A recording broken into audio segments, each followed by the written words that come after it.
from the city that never sleeps. 17 miles from Madison Square Garden, New York City. It's America at Night with Rich Valdez, America's favorite late-night talk program, featuring interesting guests from around the world and calls from across America.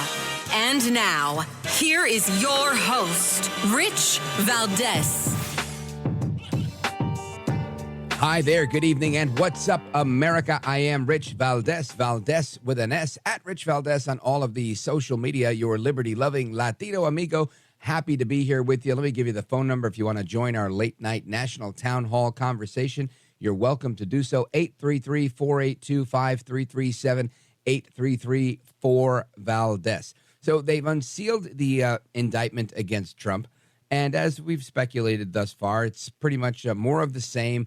Trump is a bad guy because he took documents as the president and then kept them beyond his presidency in Mar-a-Lago. They weren't satisfactorily locked up, so he changed the locks. It was in negotiations with the FBI throughout, and they still decided to raid his home and do this and that. And I just, I'm not going to stay on Trump all night, but I just want to say, somebody asked me on social media today, when will you realize that Trump is an a-hole and that he stole money from contractors and threw paper towels at hurricane survivors and blah, blah, blah, blah, blah, blah, blah. And I thought, man, por favor, deja de llorar tanto, right? Just stop lying so much and crying so much because it sounds like they're whining. And, again, whether you like the way he rolls or not, his mannerisms, to me, are really irrelevant. There's a lot of things I didn't like about a lot of people, but people that are effective, you got to respect them where, respect is due. You give that respect. If they've been effective at something, kudos to them. And it never ceases to amaze me that nobody asks themselves introspectively when they're criticizing me for appreciating the Trump economy or whatever and what have you, that they don't realize that we can't politicize and weaponize our system of justice just to prevent political opponents from having success. They don't realize that we just can't live life the way we're living it, right? Because if we do, that we in effect become that which we're not, right? We're not a third world country. We're not a banana republic. We're not, I don't know, you name it, Haiti, Cuba, so many of our neighbors that have elections that are already predetermined, where anybody with the right amount of money can become president, where the people don't really have a say and everything's kind of predetermined. That's not what America should be. Lamentably, it seems like that's what we're becoming. And I just oftentimes, I don't like to get into debate with people who have their mind made up, right? If you want to have a conversation about something and, discuss the merits of an argument, I'm happy to do that. But why on earth would I, somebody who starts their sentence with, when are you going to realize that Donald Trump is an a-hole? What purpose do I have in speaking with them? I'm not going to convince them of anything. I'm not going to change their mind. They clearly don't want to have a conversation. They just are, in effect, asking me, how could you consider yourself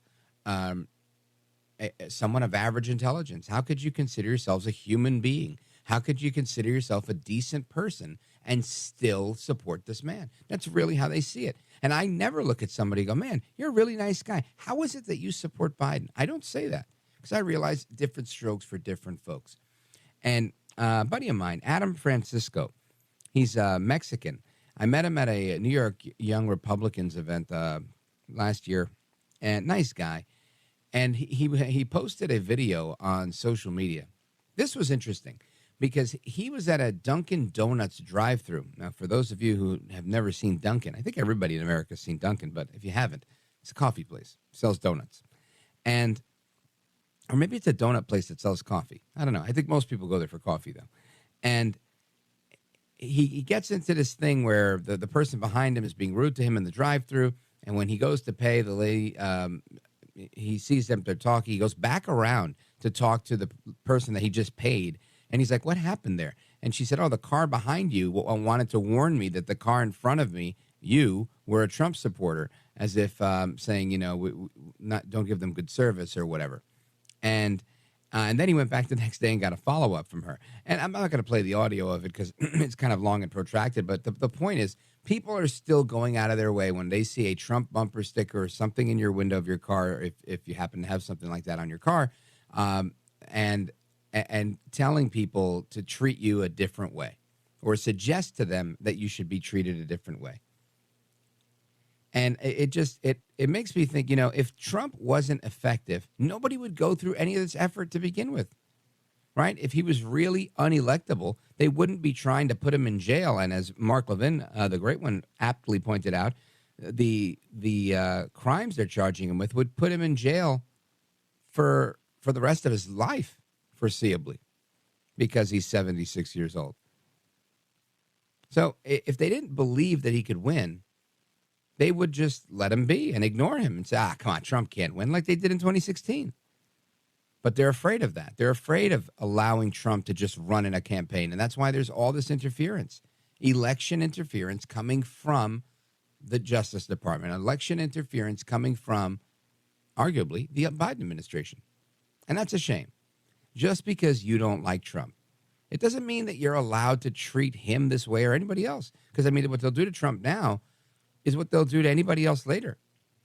Ultimately, I think this hurts all Americans because we're setting a precedent for trying to destroy those that we disagree with or that we just simply don't like.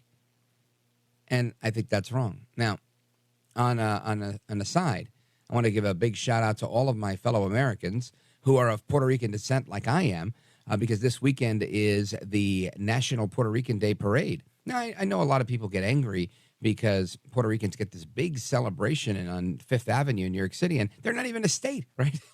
It's not like there's a Minnesota Day Parade or a New Jersey Day Parade in New York on Fifth Avenue. But yes, National Puerto Rican Day Parade is a thing. And of course, that's because so many people have left the island and taken up residence in New York City, and that's how it began. But we're going to talk about that briefly a little bit later. It's just always something I did as a kid. My parents always took me growing up in Brooklyn. We went to Manhattan every year, Fifth Avenue, and it was a great time. It's one of the nicest parades I've been to. And I've been to the Macy's Thanksgiving Day Parade, which is another amazing parade. But the Puerto Rican Day Parade is a really nice one. And later on, next segment, Curtis Sliwa, radio host out of New York City, founder of the Guardian Angels, all-around great guy. He's going to join us to tell us a little bit about what's going on with the immigration situation in New York City. And he was actually there when my least favorite congresswoman from the Bronx and Queens decided to run away from me when I invited her on my show to debate capitalism and socialism. So he's going to tell us a little bit about that as well. And, Mayor Adams is suggesting that people should live in private homes. Now, not the people that inhabit those homes, not your family, not your friends. No, he's talking about the people that are crossing the border illegally. So the illegal border crossers should now take residence in your home, and he's willing to pay something like 5 times what the city pays for foster care services. So for a kid, you get, I think, $26 a day. For the illegal immigrants, they're giving $120. Unbelievable. Anyway, more on that straight ahead. Give us a call if you want to join us in conversation. 833-482-5337, 8334-VALDEZ. This is America at Night with Rich Valdez.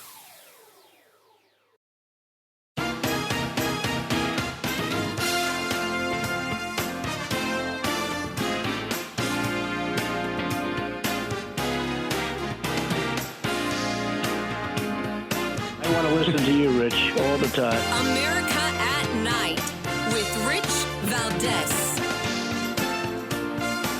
You pledged during your campaign to keep New York City a sanctuary, a city. Do you have any concern that policy is attracting more people to the border, more people to cross the border to make that dangerous trip? No, not at all. This city has always been a sanctuary city, and we've always managed those who wanted to come to New York City to pursue the American dream. Of course, pursue the American dream illegally, of course. That's Mayor Eric Adams in New York City. And while that's going on, while he's continuing to invite people into the city, you've got the continued effort to put Trump in jail for the rest of his life for keeping some boxes and papers in his home. And Joe Biden hasn't even been interviewed about what he had in his garage with classified documents. We're going to get to that in a subsequent segment. But it's fascinating to me that was Eric Adams, again, May 16th. But yet he's changed his tune, right? It's no longer really pursuing the American dream. It's this. Now we want to put him in your house. Listen to this. It is my vision to take the next step to this, to go to the faith-based locales, and then move to private residence. There are residents who are suffering right now because of economic challenges. They have spare rooms, they have locales, and if we can find a way to get over the 30-day rule and other rules that government has in its place, we can take that $4.2 billion, 4.3 it may be now, that we potentially would have to spend, and we can put it back in the pockets of everyday New Yorkers, everyday houses of worship, instead of putting it in the pockets of corporations. And some of those corporations come from outside our city. So if you're suffering from the economy that Joe Biden has created, then, hey, maybe we can use more money printing, more government spending, put a little bit of money in your pocket, and maybe we can convince you with a little bit of a bribe from elite Eric Adams to say, you know what, let us allow you to put some people that just came across the border, let's put them in your house for a little while. And don't worry, we'll figure it out, and we'll pay you pretty handsomely for it. Listen, I don't know what's going on. I was in the city just yesterday, and for during the daytime. And things don't look great. Not just yet at all. But I've got our man, Curtis Sliwa, on the line. He's all things New York. He lives on the subway. He knows more than the rats do. Curtis Sliwa, welcome. Oh, my Latino-loving, liberty-loving Latino. Rich Valdez, how could you not have your casa be an illegal alien's casa? Come on, open up the doors. It's like Set Airbnb.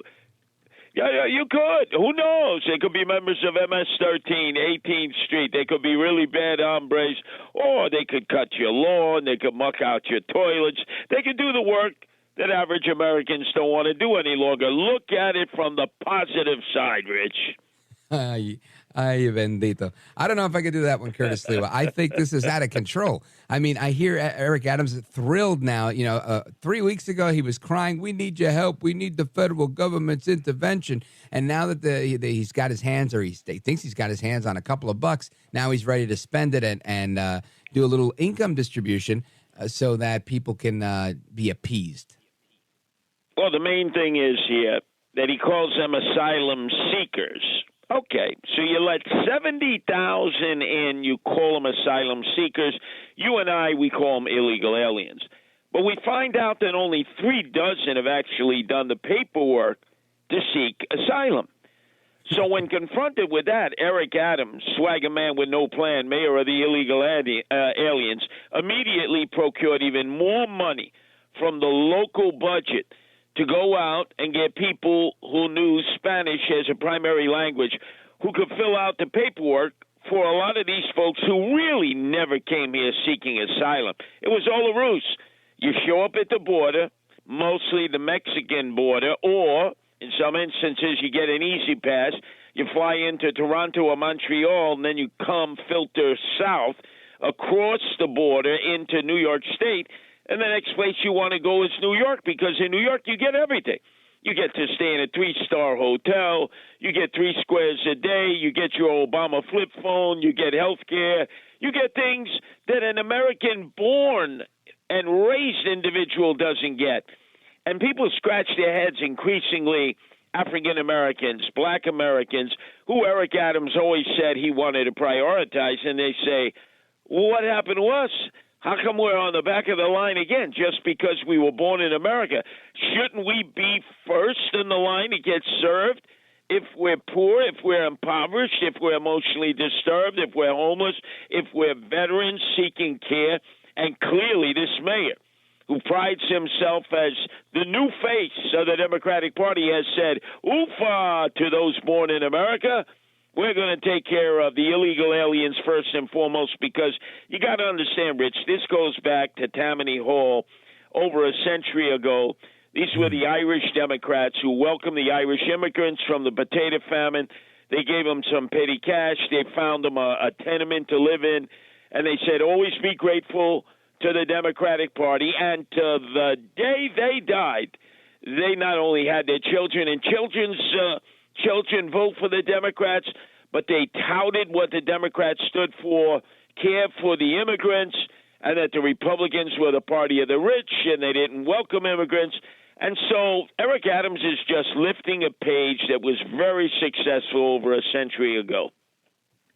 Now, Curtis Sliwa, for anybody who doesn't know, is the founder of the Guardian Angels, a safety patrol group out of New York City. He's also a radio host extraordinaire in New York City, one of my radio mentors.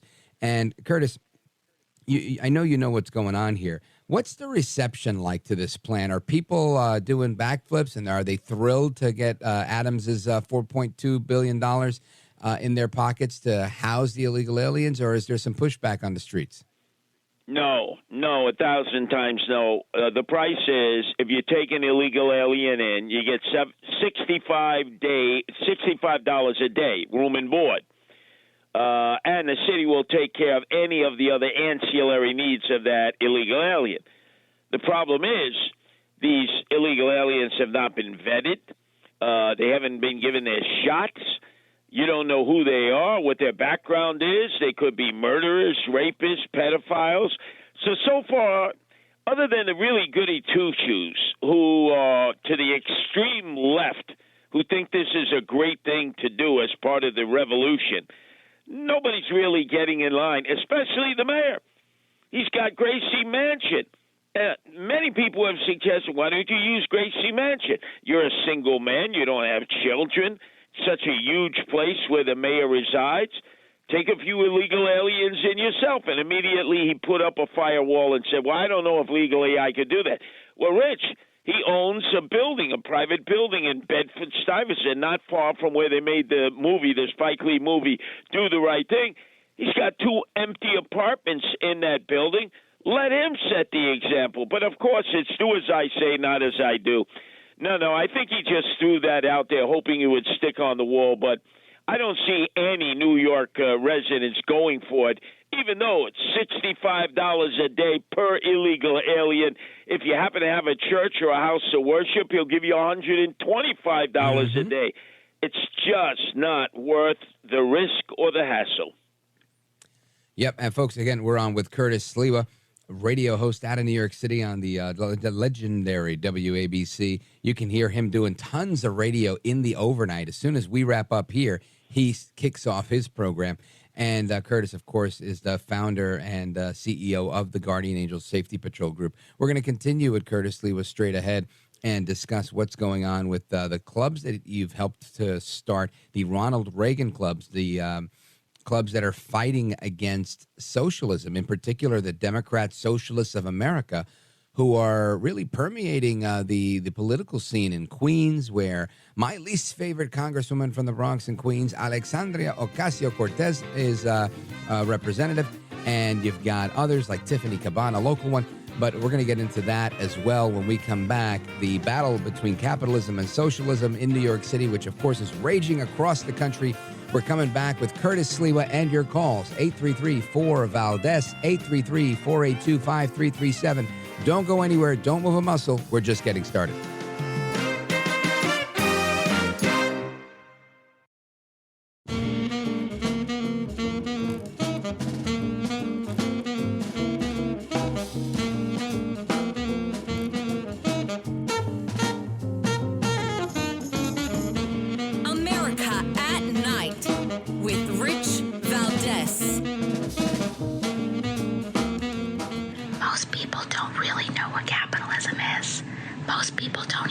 Socialism is, but most people are not capitalists because they don't have capitalist money.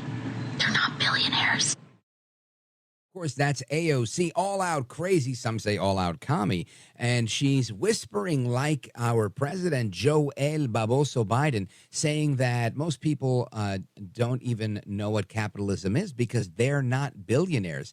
Of course, AOC is a little bit troubled here, but the battle between capitalism and socialism rages on. By the way, a little bit later, we're going to have some conversation on artificial intelligence as well as a discussion on China, so I don't want you to miss that. And at 10:50, I'm taking your calls on whether you would house illegal aliens in your home or not if the government was going to hit you off with a couple of bucks. So let me know. That's at 10:50. 8334 Valdez is the number. But again, it's capitalism versus socialism, and this battle starts on the streets of New York City. Our guest is the founder of the Guardian Angels, Curtis Sliwa. He's also a radio host out of New York City. Curtis Sliwa, what's going on with capitalism versus socialism? Well, I must acknowledge that, like Red China, I have stolen your intellectual property that you had failed to trademark and copyright. You were the first to call AOC all out crazy. And I have taken it to new heights. That's everywhere I use it. At a recent Sean Hannity show, they asked me to repeat it twice, and the crowd went crazy. AOC, all out crazy. Alexandria Ocasio-Cortez, leader of the Socialists of America. I don't even call them the Democratic Socialists, because if you asked all of the members, what would you prefer if you could only have one title of one party affiliation? Most would say socialists. They are true believers. They're out there. They're organizing. They're young. They're aggressive. They knock on doors. They bust their shoes getting new voters.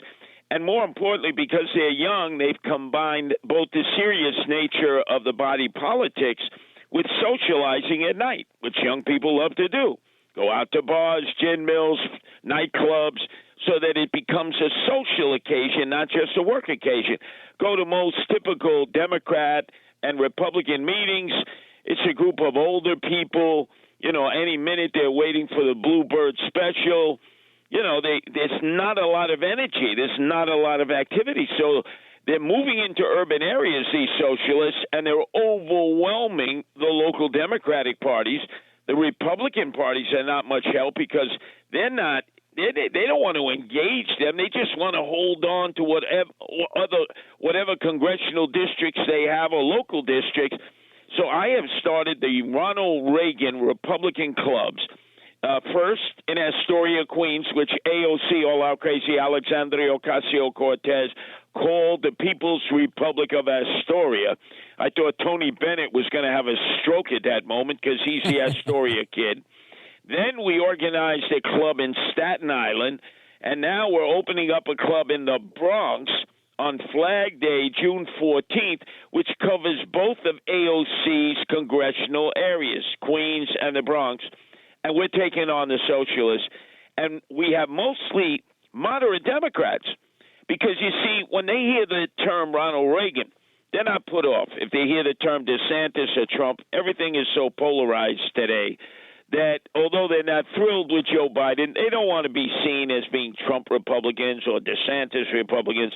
But when you mention Ronald Reagan, the image they have, because they're mostly baby boomers like myself, is, Tip O'Neill, Speaker of the House, the long-term Democrat, sitting down with Ronald Reagan, the Republican, who at one time was a Democrat when he was the head of SAG-AFTRA, the Union of Actors and Actresses in Hollywood, and they broke bread, have a few drinks, settle their differences, and so they were able to cross over these partisan lines. And we are finding increasing numbers of moderate Democrats who want to get involved. And we tell them, we don't want to convert you to become Republicans because we know you don't want to be a Republican. We want to help you take back your party, which has been hijacked by Bernie the Altacaca Sanders, who is obviously royalty among socialists, and the princess of all socialists, AOC, all out crazy, Alexandria Ocasio-Cortez. Outstanding work. And let me tell you, I spoke at one of your events a couple of months ago. It was an honor. And it was great to see the energy in the room. Way more people than I thought. It was at a local lodge. I don't know if it was the Knights of Columbus or what it was, but it was packed. There were no seats available. There was standing room only in the back. And the neighborhood came out in full force because they just didn't like it in Astoria. And again, we're talking about Astoria, Queens. That is not a conservative bastion of America, right? This is run-of-the-mill New Yorkers that, as far as I know, all Democrats, but they just have had it up to here with socialists. Now, Curtis Sliwa. Right, but they also, Rich, they have legal immigrants. The three pillars of Western civilization reside there. Egyptians, Italians, and Greeks. And we're bringing together them in a coalition that's never been put together before to defeat the socialists in AOC. Yeah, and as you branch out into the Bronx, you'll find there's a lot of immigrants there too, as well, Hispanic immigrants from all over the place that they believe in law and order, they believe in hard work, they believe in everything that most Americans believe in, because that's why they bought a house and decided to make that their neighborhood. But the DSA, the Democrat Socialists of America, have a different plan. So I think you're going to continue to see success with that stuff. I didn't have much success inviting Alexandria Ocasio-Cortez on my radio program, both in New York or here, because she never wanted to have that conversation. But I was reminding the audience yesterday, it's the 4-year anniversary of her running away from me at the New York City Puerto Rican Day Parade. Now, I tell this story every now and again, but I never get to tell this story with one of the eyewitnesses who was there, which is you. So why don't you share with the audience a little bit of what happened when I walked over to good old AOC after you said, "Hey, Richie V, look, it's your girlfriend over there." And I said, "Oh, wow, yeah, it is." And I grabbed my little daughter. At the time, she was probably 12 years old. And I went over and I said, "Hi, Congresswoman." And what happened after that is history. Curtis Sliwa. That's right. It's almost like a scene out of Those Boots Were Made for Walking. And she just flew out of that area. I'm telling you, she saw you, the liberty-loving Latino. She wanted to not engage you, even though they were carrying a banner, her socialists. Let's bring all Puerto Ricans together today. Yeah, we're all Puerto Ricans together. But she ran as fast as she could away from you. You joined the Guardian Angels that day because we're in the parade every year. You'll be joining us again on Sunday. Yes, and sir. We will find AOC so that we can rejoin you and AOC together forever. Outstanding. Curtis Sliwa, let everybody know how they could follow you, keep up to speed with the work that you're doing, and support. Well, all you got to do is message me on Facebook at Curtis Sliwa, especially if you're interested in helping to organize a Ronald Reagan Republican Club that can bring moderate Democrats in with you so that you could help them take back the Democratic Party from AOC all-out crazy Alexandria Ocasio-Cortez and the many socialists who are trying to destroy our country. Outstanding. Curtis Sliwa, I'll see you Sunday. Godspeed to you, and thanks for joining us. No problems. My hands across America to the liberty-loving Latino, Rich Valdez. Outstanding. All right, folks, more to come straight ahead. We're taking your calls right now. We're moments away from a segment where we're going to find out, do Americans support illegal immigrants living in their homes? If you've never called this program before, today is the perfect time to call because I really want to hear what you have to say on this topic. The phone number is 833-482-5337, 833-4-VALDEZ. This is America at Night with Rich Valdez. Call now, 833-4-VALDEZ. That's 833-482-5337. 833-4-VALDEZ. That's Valdez with an S.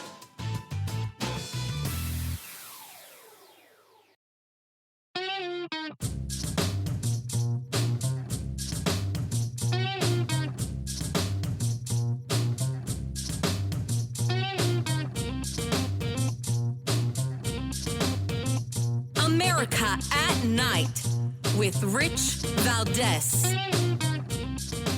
Do you have numbers? I mean, how many have been released without a mandated court date? So we released a number because of the surge that we experienced before Title 42 came to an end. Now, with the 50% drop in the number of encounters at our southern border, we are executing our consequence regime exactly as planned. Okay, that's Alejandro Mayorkas about 2.5 weeks ago.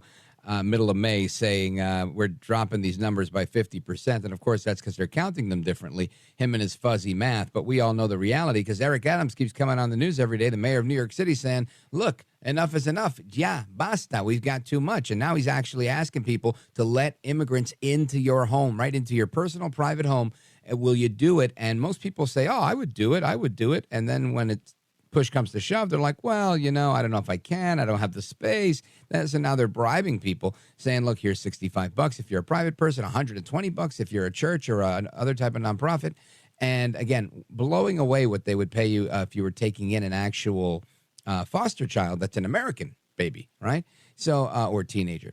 So I just find that to be so interesting. And again, Mayor Eric Adams floated this idea a couple of days ago. And I wanted to discuss it with our good friend Curtis Sliwa, which we just did. And I want to get your thoughts on it as well, because putting forward this proposal that Mayor Adams believes religious leaders have agreed to start housing adult male immigrants overnight at 50 houses of worship. So we're talking about not just private homes, but churches. And these are scattered across the 5 boroughs. And this will start next month. So these are residents, here's a quote, these are residents who are suffering right now because of economic challenges and they have spare rooms. Now, you heard that audio in the last segment. He's saying if you're suffering from Biden's border crisis, Biden's economic crisis, if you're losing money because of Joe El Baboso Biden, then I can give you a couple of extra bucks as long as you let this new family member into your home. Absolutely ridiculous. Let's go to Saratoga, New York. WGDJ and check in with Jane. Hey, Jane, you're on with Rich Valdez. Go right ahead. Hey, Rich, how are you? Who in their right mind would let these people come into their home? I live out where I live. I'm just getting over some surgery. I thought, well, I'll walk it. The landscapers around here are hiring illegals. I walked into my backyard. I was feeling horrible, and what did I come across? 2 illegals relieving themselves out by my shed. And while they were working on your house? No, they weren't working on my house. They're cutting through people's yards. Yeah. Oh, wow. Landscapers are hiring them or other people around who can get them really cheap. And they'll walk away from a job if they see something that's evidently, I don't know how their mind works. They just take off across the neighborhood, and there they were, going through my yard. And, well, perhaps something in your yard was very inviting and said, hey, come here. This is a urine-safe zone. Maybe? No? Yeah, it was a shed that they could hide behind. But that's what it was. You provided shelter. Door. Yeah, there you go. No, it's crazy. No. And may I thank you for tonight's lead-in. You're so fair, and I appreciate it, because I am a total Trump supporter. And, yeah, you're very fair, and I appreciate that. And thank you, Jane. I try to be. He's good at what he does, and that's why they're scared to death of him.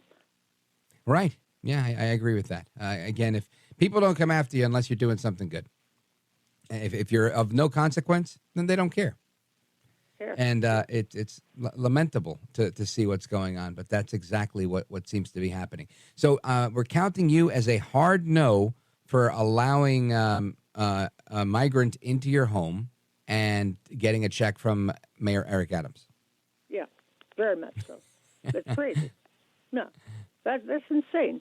You don't know that. Oh, and what? May I ask you something? Has anybody checked into the law about squatters' rights? Have you ever, I know that some squatters do have rights when they're trying to destroy buildings and they sit there and squat and they get extra time, but I don't know the full extent of it. If someone comes to you, because I was going to take a friend's son at one point who never worked, and a lawyer that I know said, no, don't do that, because after 30 days, if someone has been in your home, they can become a resident?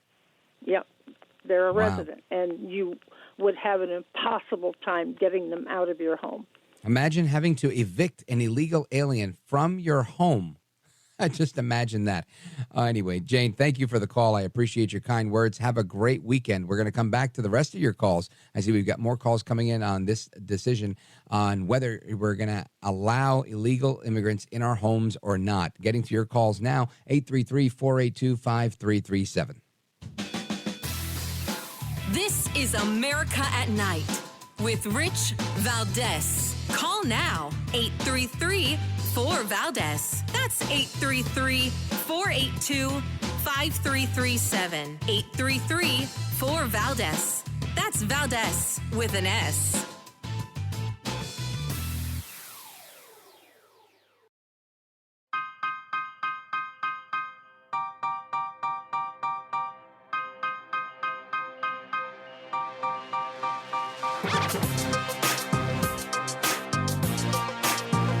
This is America at Night with Rich Valdez. All right, America, welcome back. And a lot of Americans seem to be very concerned about the rise of artificial intelligence. Of course, we bring it up here every now and again. Will AI, artificial intelligence, replace things, including your boss? We're going to find out a little bit more about that at the top of the next hour, so don't miss that. Of course, if you want to join our conversation right now, the number is 833-482-5337, 833-4-VALDEZ. Let's go to Egg Harbor Township, New Jersey. Jersey in the building, WOND. Big shout out to everybody on WOND. Great station. Denise, welcome. Well, I have a dual residency, Egg Harbor Township and Richfield. So it's up in Bergen County. So the bottom line is one of the last callers was talking about people waiting to get picked up to go to, landscaping jobs. But I got to tell you, 30 years ago, let's see, that would make it, 1990 or something like that. Okay. I would take my son roaming around, and there was an area called Mooresmere where there would be a lineup of 20, 30 guys waiting to get jobs. And 15 minutes later, taking them to school and what have you, I would go running around, and I would see them gone because they got jobs. The only difference is this is a massive number of people. Back in 30 years ago, there might have been, a small amount of illegal aliens in the area. But now I don't see any of those people waiting for jobs because I don't think they understand how to go about doing, where to go. But it's nothing new. But it's the only thing that's horrible is the massive amount of people. So yeah, that's well, let me share this comment with you, Denise. I spent a couple of days this week looking for a birthday gift for my daughter. And my travels took me to a few different places. And I was in Patterson and I was in Passaic, New Jersey. And when I passed by the Home Depot, the parking lot and the surrounding blocks were filled. People were flagging me down. And I was wondering, why are they flagging me down? They think I'm a cab? And my brother says, no, that people come around here looking to hire people to work. They were everywhere. A bunch of able-bodied men looking for work at Home Depot, hoping a contractor would come by. And I'm talking about, I don't know, at least 100 of them between the parking lot of the Home Depot and the 2 blocks surrounding. So it's still happening. It's alive and well. And I was just thinking, man, this is Jersey. Imagine what's happening right in New York City, Denise. Oh, wow. That's horrible. Well, I think our Congress people and our representatives we have to get to them and say, do better. We got to tell them to do better. No, what needs to be done? I happen to be a veteran, so I belong to several different veterans organizations. Thank you for your service. Thank you. The bottom line is veterans organizations need to get on the stick and make a big noise about what Biden is doing. And I might be the one to do it. I mean, I don't have much time in my life. I'm pretty busy, but as soon as you start the organization and you get it going, give us a call. We'll try and get the word out. Denise from Egg Harbor Township and Ridgefield, which consequently is close by to where my home is. Big shout out to everybody listening in Jersey, WOND in the building. All right, folks, we're coming right back. Thanks, Denise. And 833-482-5337 is the number. Up next, we're talking about AI. Don't miss it.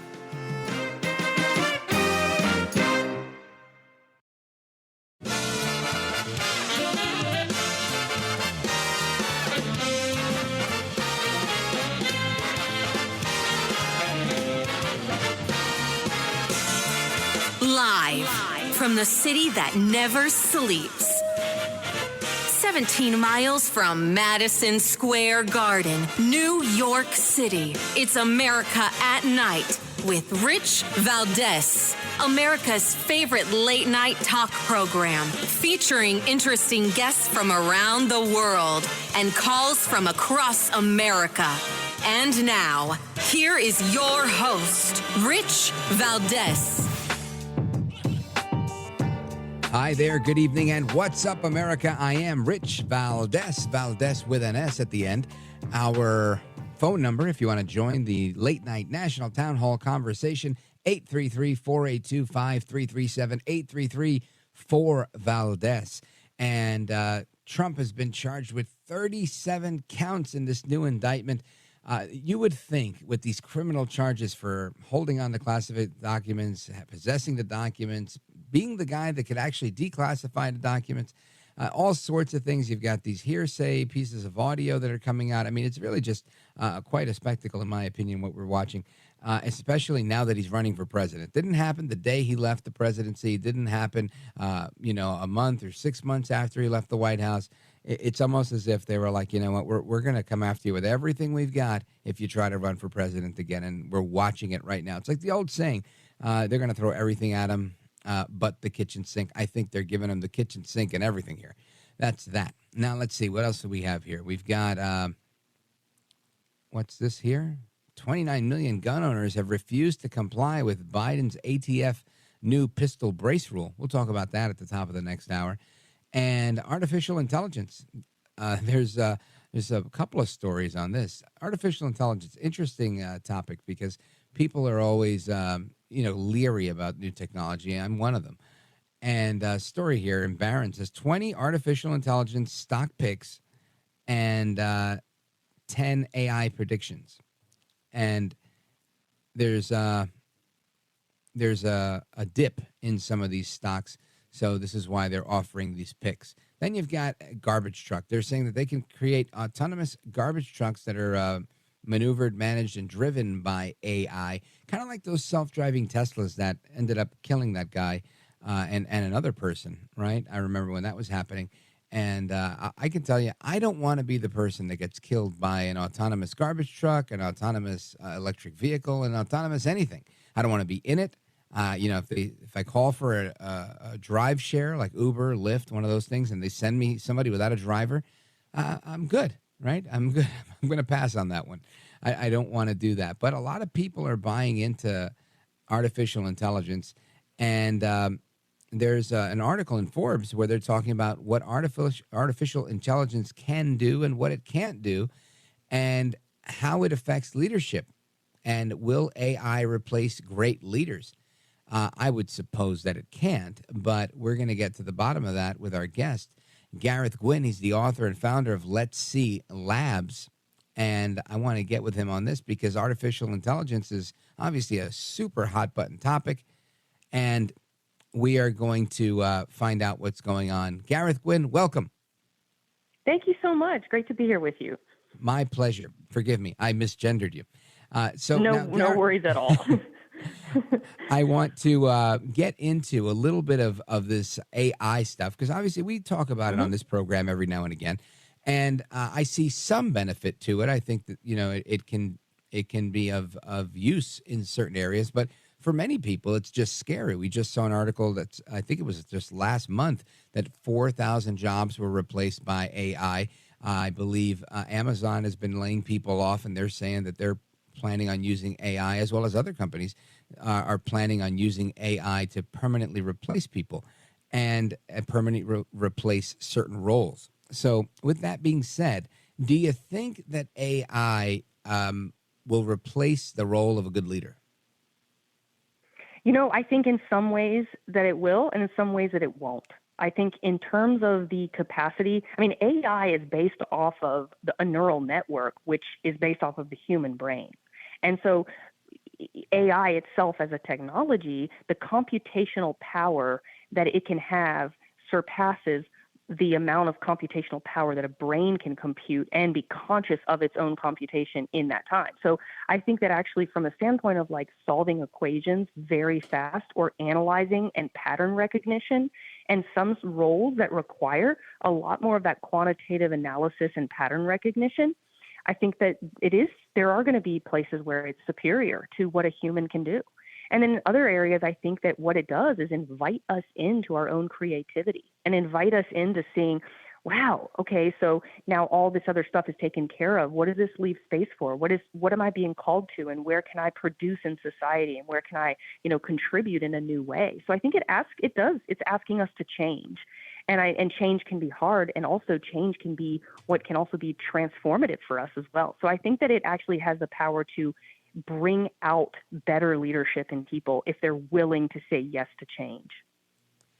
I oftentimes hear people make a case similar to the one you made, and I'm usually skeptical because I think, all right, well, you talk a good game, but I don't want a robot replacing me, or I don't want a robot or some algorithm doing this or doing that. But I have to say, I do believe in the role of technology, and I think you raise an excellent point in so much as it's not going anywhere, right? AI is here to stay, and it's only going to become more pervasive is the word I'm going to use, but we could use many other words. But it's going to be more ingrained in popular culture and society and technology and in operations and all sorts of industry. And I liken it to a documentary film I saw a long time ago that was highlighting how technology plays a role in all sorts of industrial development. And the point for this particular documentary was the Iceman, and how there was an entire industry of people that delivered ice as quickly as they could before it would melt on the back of a truck, brought it to people's homes, put it in their ice box, and that's how they refrigerated their food pre the invention of a refrigerator, an electric refrigerator. And there were people saying, obviously, the advent of the refrigerator was a great idea, and it's made things better. Less people get sick from food poisoning. It allows you to store food and this, that, and the other thing. And all true. And, of course, it destroyed an entire industry of at the time, men who would deliver ice and were left without a job because they had to find a new trade. So I understood both sides of the story there, but I realized many things are going to meet the fate of the Iceman, because that's just how it is. The horse and buggy met the fate of the Iceman with the Model T.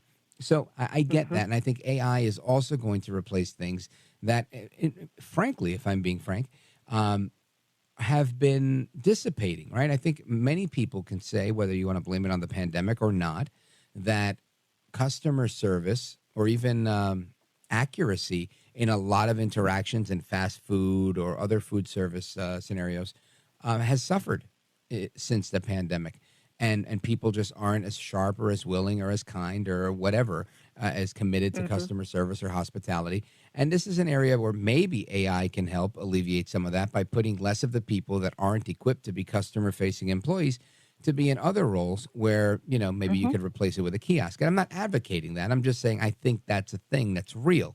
So do you think that most people look at it the way I do, or do most people accept it? Or, I guess choice C, do most people say, I hate it? Yeah, well, I think that the question that you're asking presents that a lot of people haven't decided. I think a lot of people don't know. I think a lot of people I talk to are still in this place where they realize, oh my gosh, something big is happening. This is a major game changer for all of society, and I don't actually know what's going to happen. So I think some people have more of a fear response.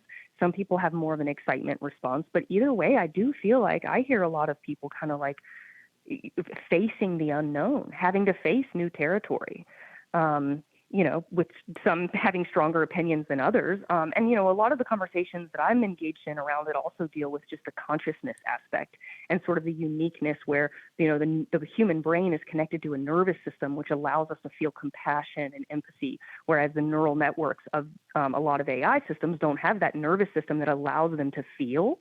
And so when we don't feel each other as humans, then we begin to act in ways that aren't taking into account the, empathy for those around us. And so that's sort of, that's one of the places I hear people most scared of. And like you said before, you don't want to be in a car an autonomous car that crashes because all of a sudden it wasn't aware of another human life.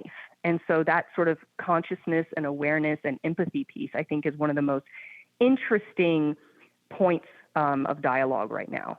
Yeah, right. Minus the fact that a drunk person doesn't care to get in the car and hurt you or themselves or others. Most people get in the car and they're like, I'm going to be safe because I don't want to die, let alone the passenger in the car.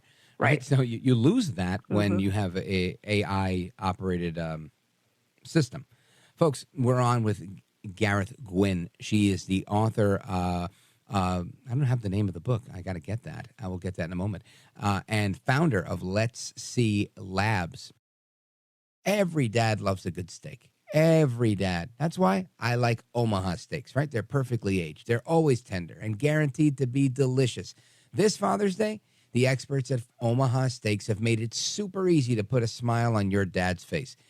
All you got to do is go to the website, and you could save $30 off your qualifying order, by the way, by typing in grill as the promo code. But you head over to omahasteaks.com, use promo code grill, get the $30 off your qualifying order, and choose from a variety of mouth-watering packages. Now, these include the fork tender bacon-wrapped filet mignon. This is terrific. I've had this. I love it. I recommend it. And you also have other gourmet grillables like the air-chilled boneless chicken breasts, the burgers. Those are fantastic. And, of course, you've got the jumbo franks and lots of other things. Don't forget to save room for dessert. Why? Because most of these packages come with 4 delicious caramel apple tartlets. I'm getting hungry just talking about it. So that's why I'm telling you to go to omahasteaks.com, use code GRILL, GRILL, and get $30 off because everybody knows that dads want steaks, right? Whether he's your dad, your father-in-law, a father figure, or he's the guy who's just always been there for you and stepped up when you needed him most, right? It's Father's Day. Show him some love with the only gift that's as unforgettable as he is, the mouth-watering perfection of Omaha Steaks. They're perfectly aged, tender steaks, and these hand-selected packages, you're not going to want to miss them. Go to omahasteaks.com, put in code GRILL, and save $30 off. Do it now. We're coming right back. This is America at Night with Rich Valdez. Call now, 833-4VALDEZ. That's 833-482-5337. 833-4VALDEZ. That's Valdez with an S.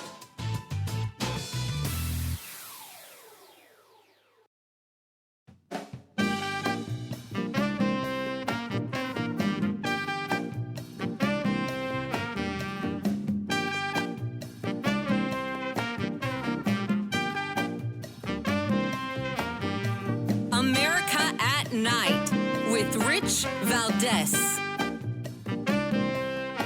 I don't think ever in the history of human endeavor has there been as fundamental potential technological change as is presented by artificial intelligence. It is staggering.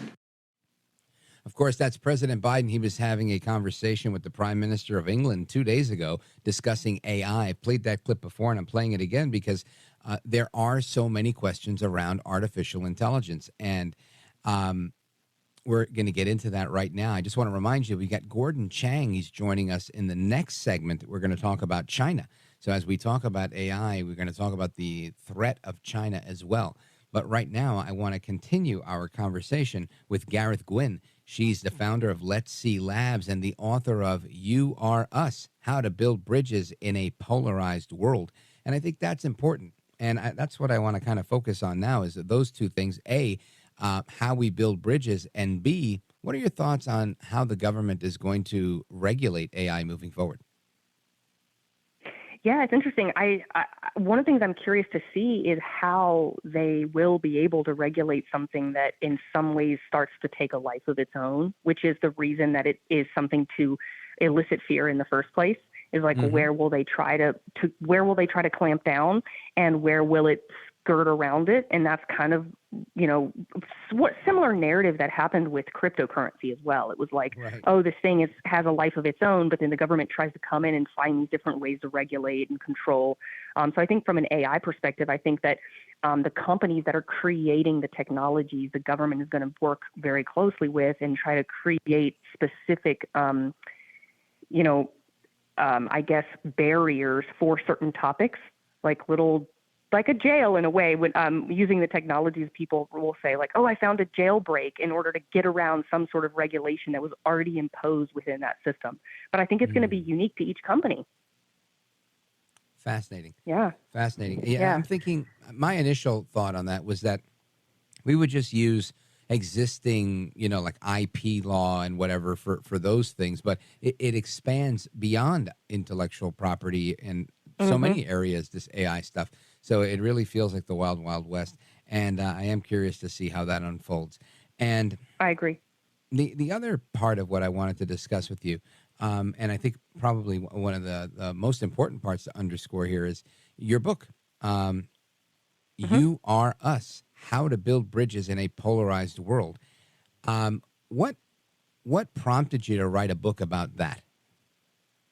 Yeah, well, I think that the polarization is often a source of division in the way that it's related to. So, from people who are talking points on the left or who are talking points on the right, in some ways, engaging in political conversations or engaging in topics around race, religion, gender, socioeconomic status, it almost becomes a battle with a certain ideological narrative instead of actually looking what's really going on underneath. What are people scared of? What are they not willing to be vulnerable about? What barriers to their own self-awareness are inhibiting them from actually being real in that conversation versus repeating something they heard, from some other source?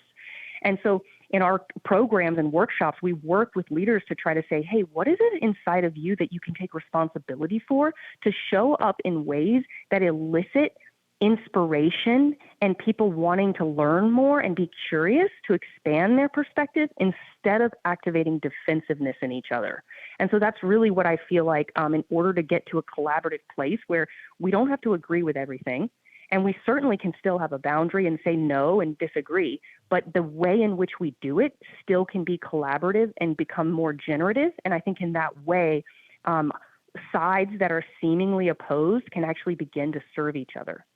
Now, when you wrote this book, what was the context in which you wrote it? Was it your particular industry in technology? Was it something more practical, just like general business sense, or individuals and political divides?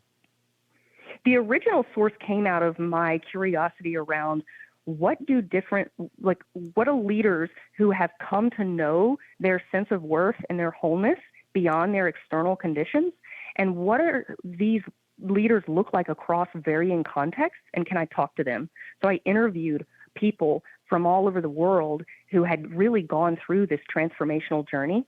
And then the stories make up the book to reveal the pattern that says, hey, everybody can step into this kind of radical transformation. Radical responsibility is a big part of it.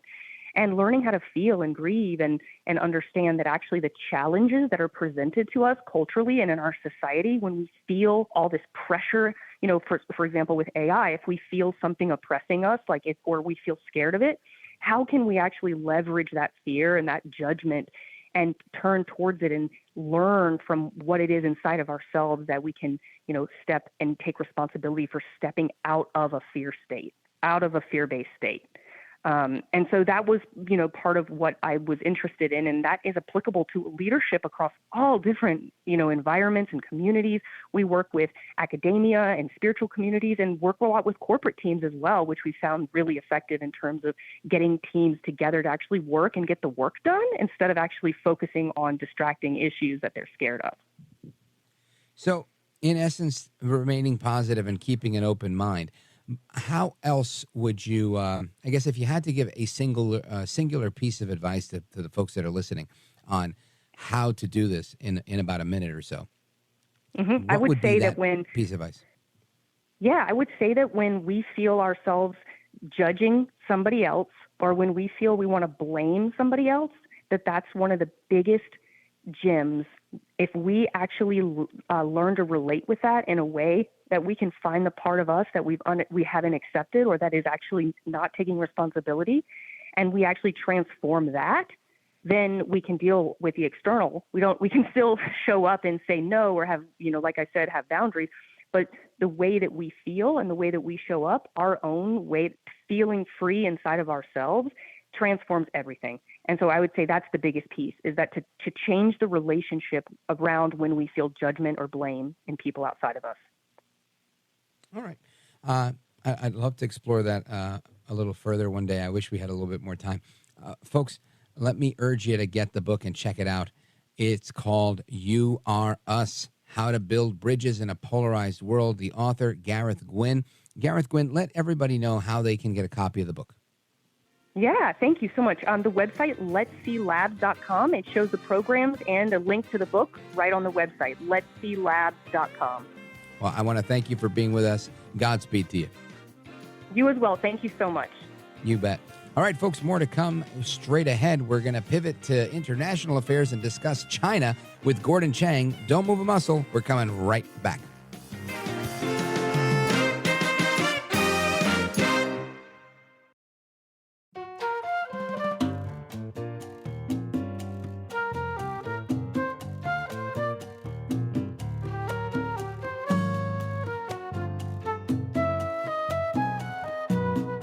This is America.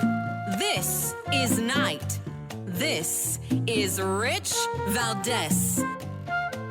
China and Cuba have now reached a secret agreement, we are told, for China to establish an electronic facility on the island, which would allow Chinese intelligence services to scoop up electronic communications throughout the southeastern U.S. What is your reaction to this?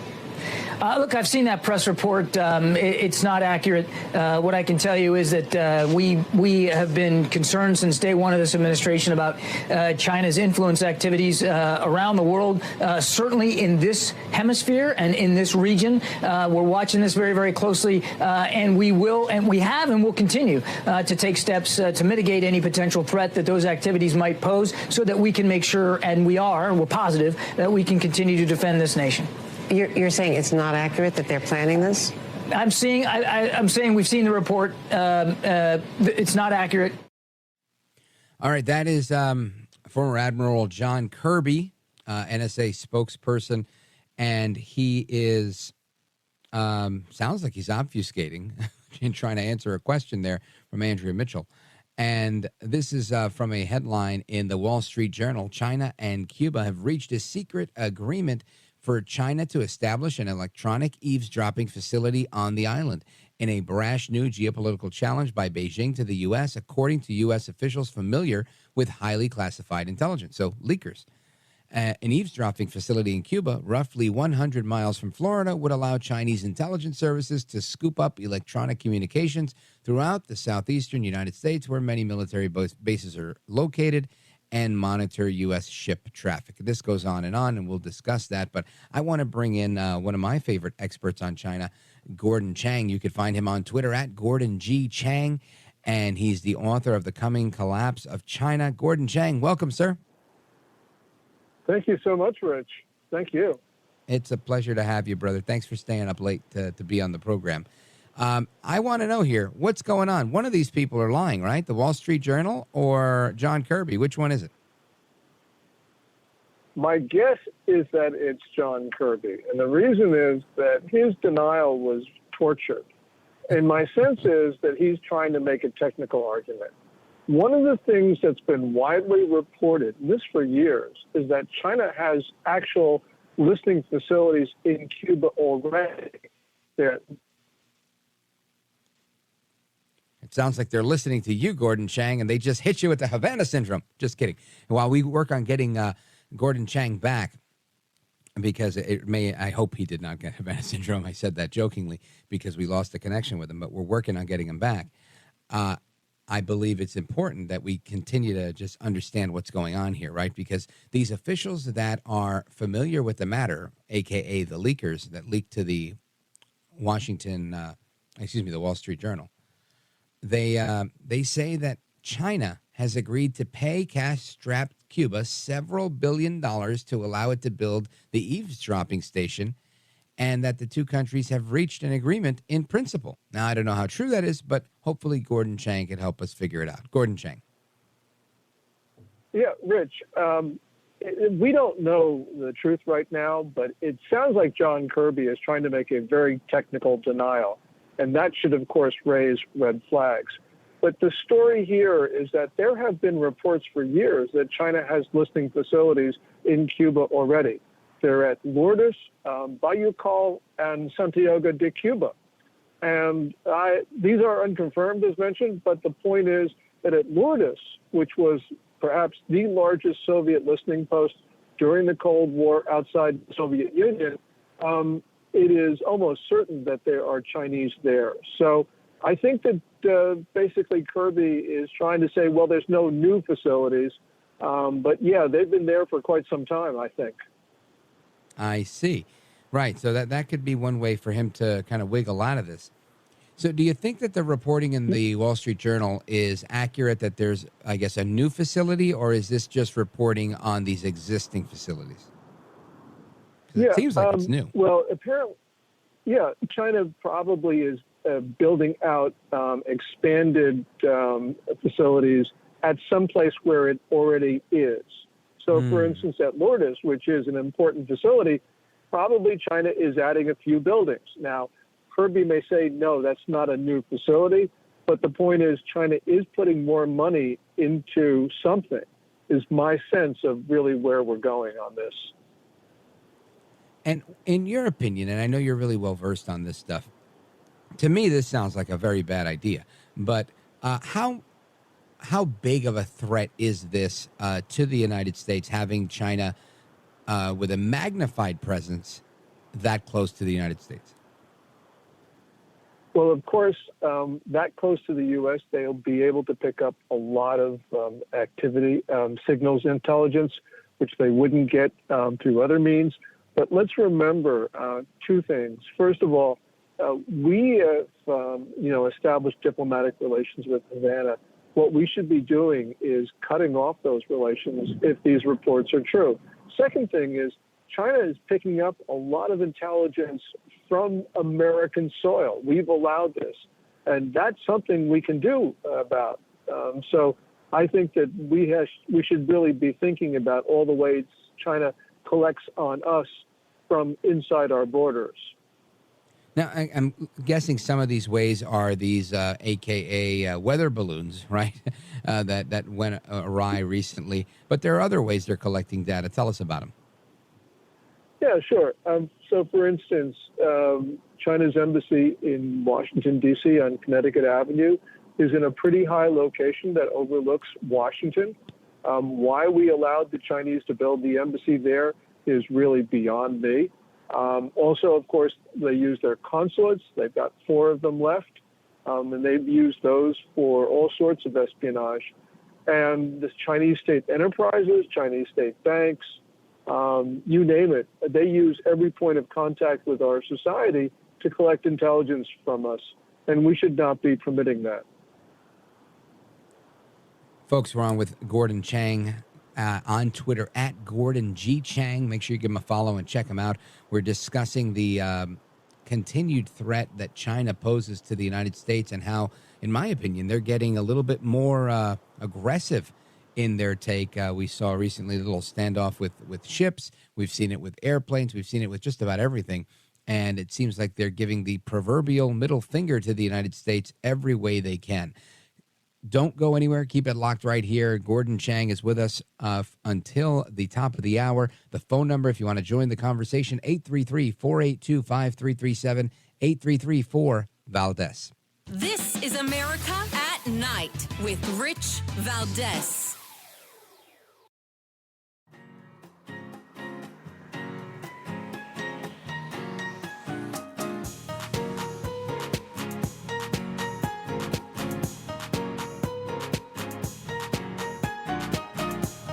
Now, 833-4-VALDEZ. That's 833-482-5337. 833-4-VALDEZ. That's Valdez with an S. These are intercepts. Now, look, air and maritime intercepts happen all the time. Heck, we do it. The difference is when we do it, when we feel like we need to do it, it's done professionally, and it's done inside the international law, and it's done in accordance with the rules of the road. These two that you saw recently, and they have happened with more frequency than we'd like. Not all of them are unsafe and unprofessional, but these two were. You saw in the air intercept that they forced our aircraft, an RC-135, to basically go through the jet wash. That you saw the bump in the cockpit. That shows you how close that Chinese fighter was to our jet. And in the maritime intercept in the Taiwan Straits, 150, 140, 150 yards. Speaking as an old sailor myself, I'll tell you that's pretty close when you're in open waters like that. Again, Admiral John Kirby just reminding America that China is eating our lunch, or at least preparing to. Headline: Beijing chastises America after sending Chinese warship to cut off U.S. destroyer in the Taiwan Strait. Gordon Chang is our guest, at Gordon G. Chang on Twitter. He's the author of The Coming Collapse of China. Excellent book. You should check it out. Gordon Chang, what's going on with this?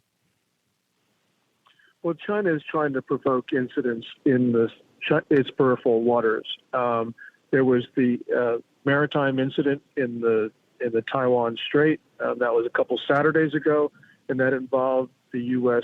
Arleigh Burke destroyer, the Chung Hoon, which was transiting through the strait along with a Canadian destroyer. The other one was actually, I think, even more dangerous. That occurred on May 26th. This was the RC-135 that Admiral Kirby talked about. May 26 was an important date because on May 26, 2022, which was exactly a year before, China intercepted an Australian P-8 reconnaissance craft, also in international airspace, over the South China Sea, and it almost brought the Australian plane down. The Chinese fired flares and chaff. Chaff is aluminum foil, which is used to confuse radar. Some of that got ingested into one of the two engines of the P-8, and that was extremely dangerous. So China was using the May 26, 2023 intercept of our Air Force craft really as a warning by the anniversary. And by the way, China's most famous propagandist, Hu Suijin, actually issued a death threat to an American crew on Twitter. So we have to be very clear that China is trying to intimidate us, and clearly we cannot be intimidated, because if we allow ourselves to be pushed back, we're in a world of hurt. Now, Gordon Chang, forgive me for my ignorance here, but if I'm in charge and somebody does all of that to me, I think you look like a punk if you don't react. Maybe that's not how it works in diplomacy, but I would submit that I think we should take the same approach as you would on the street. If they're pushing you around like that, you got to push them back, no? Yeah, absolutely. And we got to actually impose greater costs on China than China actually benefits from this. So we really have to push them hard. We do that, we have a chance of reestablishing deterrence. But right now, the Chinese are not deterred by us, especially after the fall of Afghanistan, which they correctly viewed as a catastrophic event. They felt that the United States was done. And what we have to do is convince them that, no, we are here and they've got to deal with us. Now, do you think the possibility of setting the record straight with China exists with the current administration? Is John Kirby able to send that message, or is his boss, Joe El Baboso Biden, able to send that message, in your opinion? Yeah, well, it's not Kirby. I mean, Kirby is the mouthpiece. Joe Biden right now is in cooperation mode. He's ardently pursuing the Chinese. I mean, the Chinese do terrible things, and the Biden administration says, no big deal. You know, for instance, Biden a couple weeks ago talked about that silly balloon incident. Well, it wasn't silly. That balloon hovered over our nuclear weapons sites. So clearly China's preparing a first or second strike on the American homeland. Biden should be outraged. Biden should be imposing costs on China. But we know from Reuters reporting, Rick, that right after that balloon incident, the State Department delayed imposing measures it had previously planned because it didn't want to anger China. So, that is exactly the wrong approach. What do you think Joe Biden's so afraid of? Because, I think on foreign policy, he's generally been very pacifistic. Why do you think he's so passive? Well, I think there are a number of reasons. One of them is, of course, people talk about the cash that the Chinese have shoveled into the Biden family. But we also got to remember that the Chinese didn't have to do that. As Robert Gates, our former defense secretary, famously wrote in 2014 in his memoir, he said that Joe Biden was wrong on nearly every foreign policy and national security issue of the past 4 decades. So here's Biden trying to reestablish, quote unquote, friendly relations with China that has no interest in sharing the planet with us. Right. Folks, we're on with Gordon Chang, at Gordon G. Chang on Twitter. He's the author of The Coming Collapse of China. He's with us for another segment, and we're going to get to your calls straight away. 833-482-5337.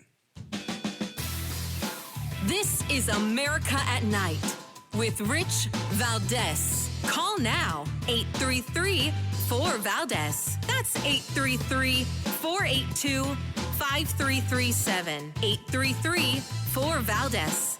That's Valdez with an S.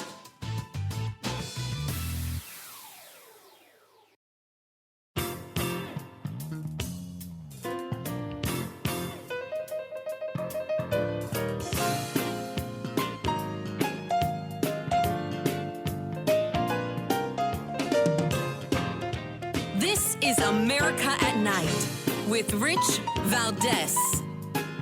Milley also spoke about the tension with China just days after a Chinese warship cut off a U.S. Navy vessel in the Taiwan Strait at a distance of 150 yards, dangerously close. Both countries are significant powers, great powers, if you want to call it that, in the world today. Both countries have significant amounts of nuclear weapons. They've got large and capable militaries.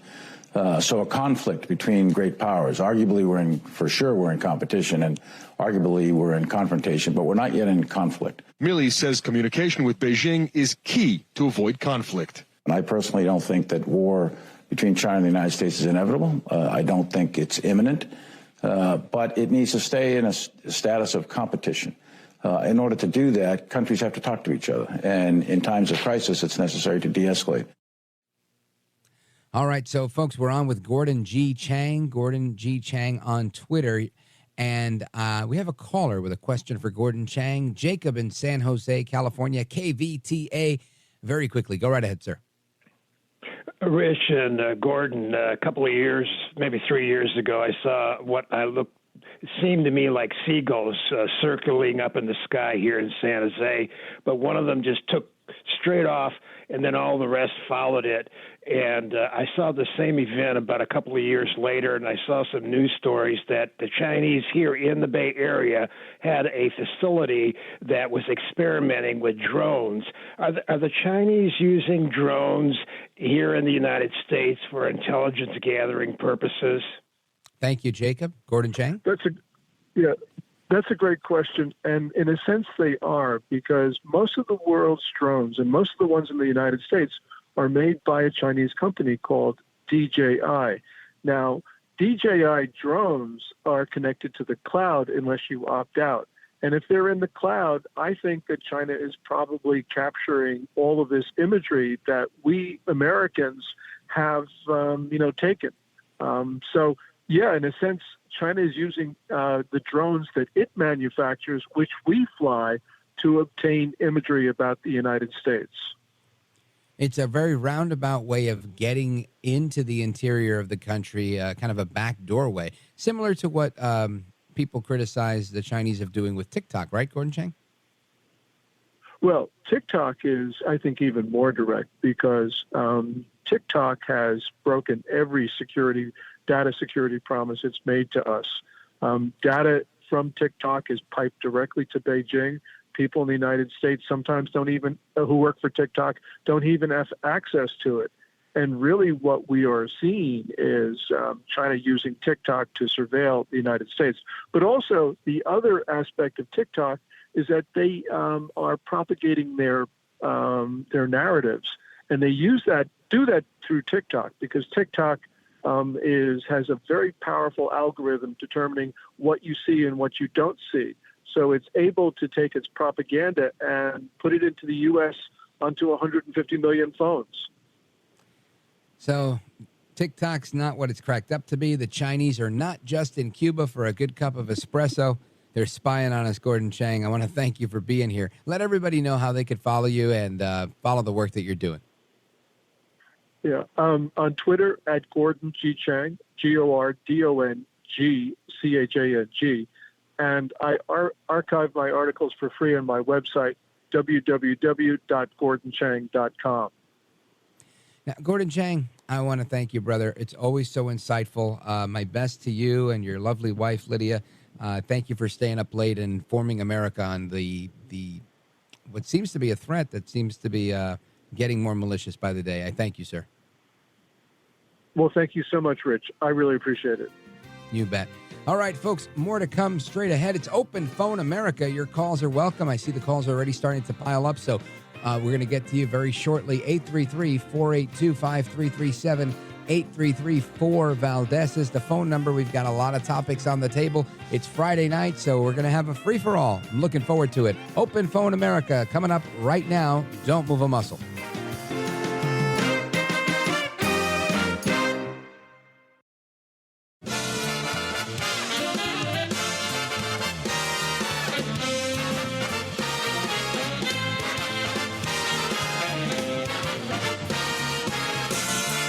Live from the city that never sleeps. 17 miles from Madison Square Garden, New York City. It's America at Night with Rich Valdez. America's favorite late-night talk program, featuring interesting guests from around the world and calls from across America. And now, here is your host, Rich Valdez. Hi there, good evening, and what's up, America? I am Rich Valdez, Friday edition of the program. Welcome. Give us a call, 833-482-5337, 833-4-Valdez is the phone number if you want to join us on our late-night National Town Hall Forum. This is your chance. This is your time. Do it now. This way we don't have a bunch of people on hold when we end the show, which always is a pet peeve of mine because I want to talk to everybody, and I hate to leave people hanging. Anyway, lots of stories tonight that we've discussed in hours number 1 and number 2. We had a great conversation just now with Gordon Chang, also with Gareth Gwyn about artificial intelligence and meeting people in the middle. It was a very, very interesting discussion on getting past the judgment that we have towards other people that we disagree with. And what I wanted to delve into, because, I mean, I don't seem to have a problem with that. I'm happy to talk to people that disagree with me. For example, Ibram X. Kendi, who I've invited on my program but didn't accept the offer.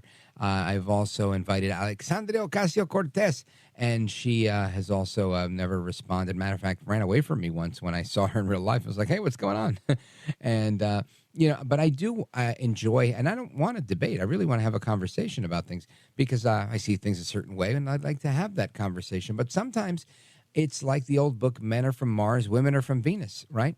And people just don't seem to get along or don't see eye to eye. And there's a woman on TikTok who says that she's a liberal, but she finds it hard to find a masculine man who will date her that will pay for dinners and will be a man's man, but isn't a conservative, right? So that's the caveat. You have to be a man's man. You have to be willing to treat her like a woman, meaning you acknowledge her as a woman, not as whatever her preferred pronoun of the day is. But you can't yourself have your own, fluid pronouns. You've got to be a man's man. So she's looking for a man, and she's saying she's having a hard time finding a man that isn't conservative. I take it as a compliment, but I think it's also ridiculously funny. So we'll talk about that momentarily. I want to get into that. I also wanted to talk about central bank digital currency, right? That's something that we're going to get into where the federal government is experimenting with creating a digital dollar that they can control and they can turn off and they can sanction you with, kind of like they do in China with the Big Brother system they have there, where if they don't like certain things you've said, they can prevent where you travel to. They could allow you to just travel a certain way or a certain distance. They could turn your money off because it's digital. This, I think, is one of the craziest and scariest things I've ever heard. And I pray that all Americans learn what it is and fight it tooth and nail that it never happens, and discourage every politician from even thinking about it. Plus, we talked about China earlier. We talked about AI, artificial intelligence, in a number of capacities. And we talked about housing illegal immigrants in your home for a couple of bucks from the government.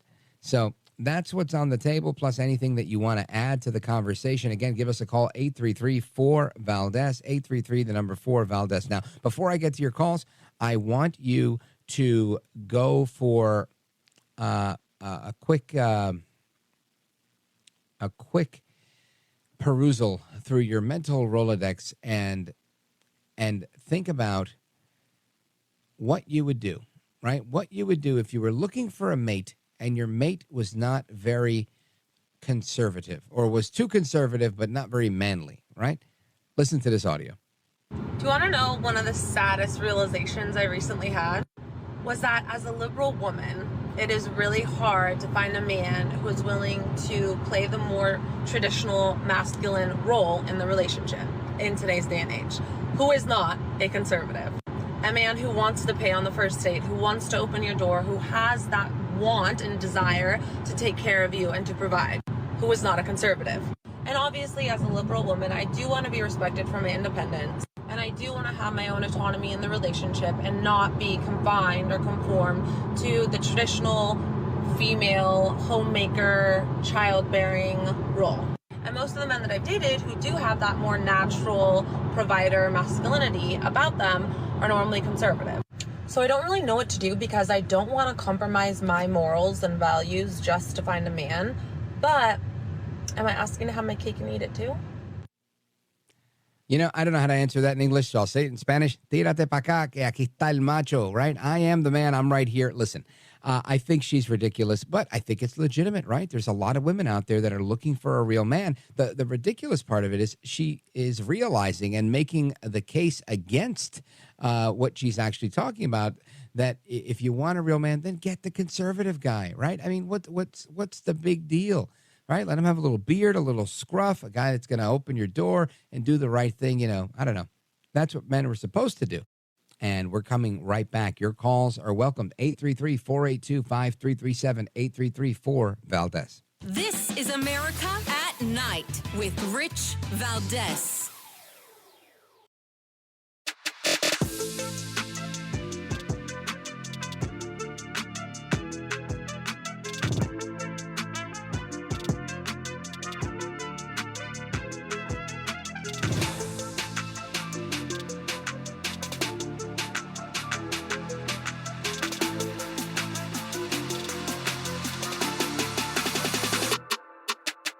Now, 833-4-VALDEZ. That's 833-482-5337. 833-4-VALDEZ. That's Valdez with an S.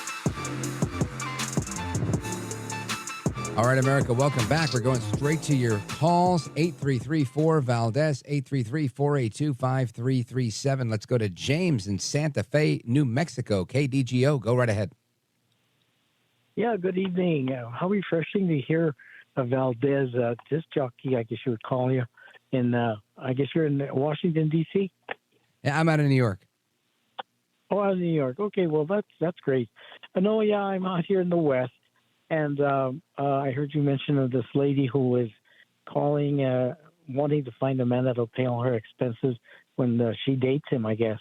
Mm-hmm. Well, I have a friend here, and she insists that we go Dutch when we go out. And I try to, cover some of the expenses, sometimes dinner or whatever. And she'll say, absolutely not. If you want to go out with me, we're going to go Dutch, which I think is very refreshing, Yeah, well, it's definitely a modern take on things, right? I know as I was a kid, I'm only 45, but when I was a kid, that was what you did. It was kind of like, hey, you're a girl, I like you. I'm going to invite you to dinner somewhere, and I'm going to pay for it. And I'm going to try to impress upon you that, I want to treat you to this nice dinner. But yeah, I have had those instances of women saying, they want to go Dutch, or where they insist on paying the bill themselves. And I have to tell you, the machismo that runs strong through my veins and the testosterone that crashes through my cranium, as my buddy Curtis Sliwa would say, has always made it a problem for me, where I've said, no, you can get it next time. You can get it next time. This time I'll pay, you pay next time. Because I always felt like, if I went home and told my dad, hey, Dad, I went on a date, this girl bought me dinner, that he'd look at me kind of sideways and say, excuse me? But you're right. I'm sure it is very refreshing for many people to not feel that pressure of having to go to a nice restaurant and dish out $150, $60, $200 on a dinner and just feel like, am I going to do this every time we go out? So yeah, very interesting. Is that the trend in Santa Fe, or are you just the lucky guy that gets to go on Dutch dates? I don't think it's a trend. I think I'm just lucky enough that this lady is willing to do it. And she tells me, I won't go out with you if you're going to pay all the everything. And so I think like Rush Limbaugh would say sometimes, the feminists and all that, if they're so feminine and they want to, I'm not saying that they're that feminine, but I'm saying if they want to pay, it's okay, because we and sometimes I'll take turns and I'll say, for special occasions, I'll say, no, I'm going to pay it. And she'll say, well, okay, just this one time kind of thing, But I think it is refreshing, and I think a lot of women should realize that nowadays a lot of the women are making even more money than men. Oh, it's a valid point. And you know what, James? I think you've got a T-shirt concept on your hands.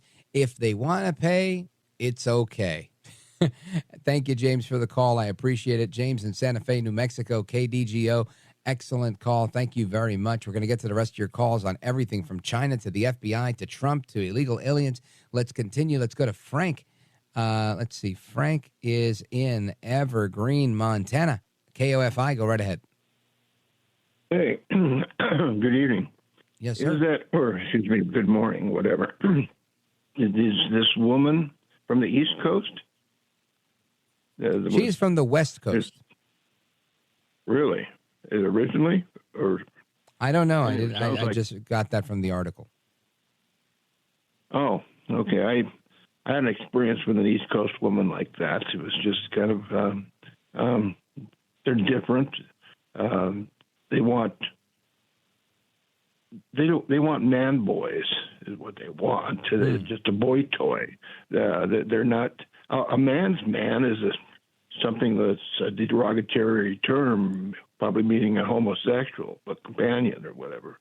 A man to a Well, I think when people refer to a man's man, they're talking about, a steak-eating, hunting, outdoorsman, tough guy, uses his hands a lot type of guy, no?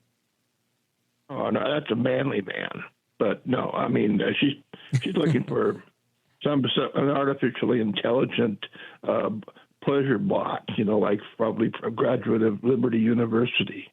Oh, well, Liberty, I think, puts out a lot of manly men from what I've seen. But thank you for your call, Frank. I appreciate it. Hopefully you're not a man's man tonight and you are a manly man. Big shout out to everybody listening on KOFI in Evergreen, Montana. And we continue. Let's go to Todd in Atlanta, Georgia, WGKA. Go right ahead, Todd. You're on with Rich Valdez. Hey, Mr. Valdez. Yes, about the dilemma of the liberal woman. I remember Elaine on Seinfeld had that same quandary over a furniture mover who was moving a sofa. And she really, was smitten by this guy until she found out he was a conservative. So I think they just need to, you just got to be who you are. And if they can't handle that, that's just, that's too bad. That's the way I handle it. But I wanted to ask you a favor, though. Sure. You played that clip of AOC with her messaging about, communism and socialism. And maybe you could leave her a whisper message and a reminder that Fidel Castro died a billionaire. And, that's a Feel good the Burn point. Bernie has multiple lake houses, and Hugo Chavez's daughter, and I'm sure Maduro's as well, are the richest women in Venezuela. Yeah.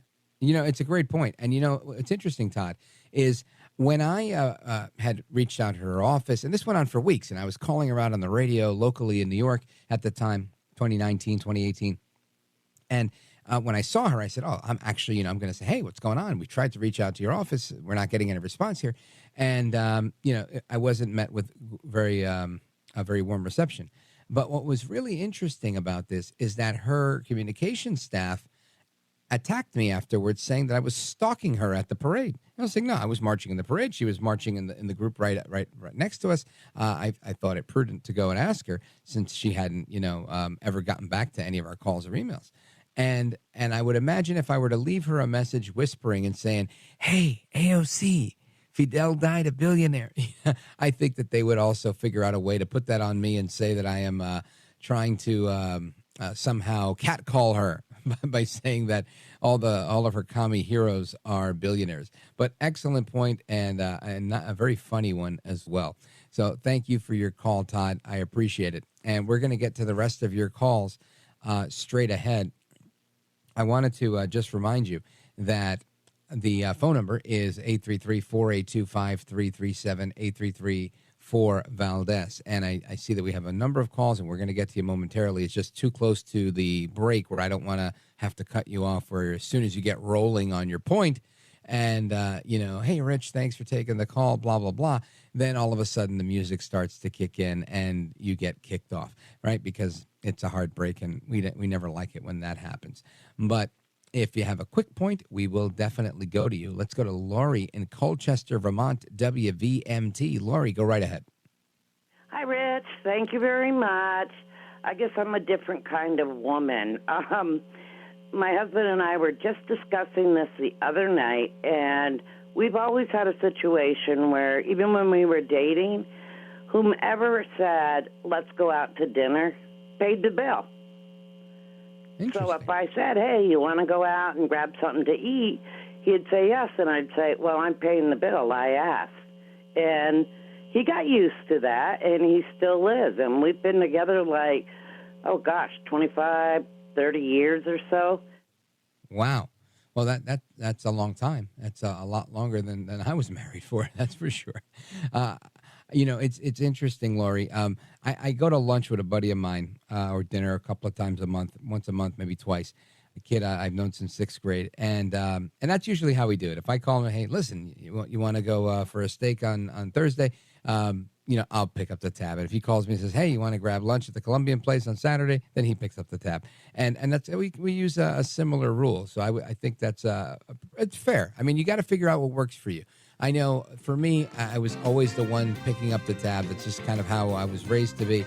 But I think once you're married, you got to set some ground rules and say, hey, look, here's how we're doing this. Excellent point, Laurie in Colchester, Vermont. I appreciate it. Big shout out to everybody on WVMT.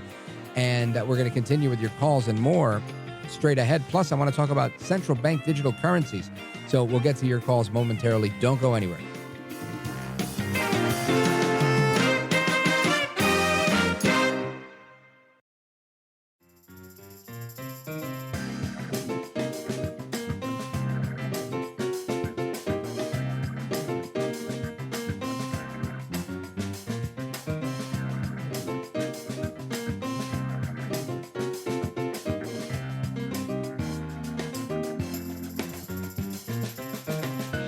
Now, 833-4-VALDEZ. That's 833-482-5337. 833-4-VALDEZ. That's Valdez with an S. So in New York, they banned big gulps. I know. And if they did federal currency, if they did FedCoin, then they'd be able to limit purchases of a big gulp, I right? mentioned at the press conference, the central bank digital currency, we're banning it in Florida. Now, the corporate press is having an absolute spasm over this. because it doesn't exist yet, all this other stuff, which is true. They haven't done it, but Biden's studying it. And what they want to do is they want to have that be kind of they want to get rid of crypto, all that stuff. This will be a digital dollar. Then they want to go to a cashless society. Once they're in a cashless society, then they have oversight and could change or prevent you from spending your money the way you want. And it'd be like a social credit system. The media's like, oh, there's no plan to do that. They wouldn't be allowed to do that. I'm like, when has that ever stopped them? If you think that they could say, because of climate change, you can only fill up your car once or twice a week, and then the payments wouldn't go through, they absolutely would do that. And I think they found with COVID, they got away with a lot during COVID, yes. And I think they could get away more. If Congress ever authorized it, that would trump our state law, but I don't think Congress would authorize it. I think we could stop it. You're the only thing that stands in the way of Congress ever authorizing that. And, of course, they're going to test that with or without Congress. We've already heard Chairman Powell from the Federal Reserve discuss how, I think it's called Fed Now. I think that's what it's called. They're going to pilot this eventually without even any type of congressional approval. So I don't know if it'll go beyond a pilot, but it would probably need congressional approval to go beyond that. This is an interesting idea of a real-life 1984 Big Brother scenario where we take one step closer to becoming like China. And I think that's pretty crazy. So I want your thoughts on that. And, of course, there's a bunch of people on hold, and I want to get to you. So we're going to go straight to that. Let's go to Greg. Greg is calling us from Atlantic City, New Jersey on WOND. Greg, welcome. You're on with Rich Valdez. Go right ahead. Good morning, Mr. Valdez. Great show.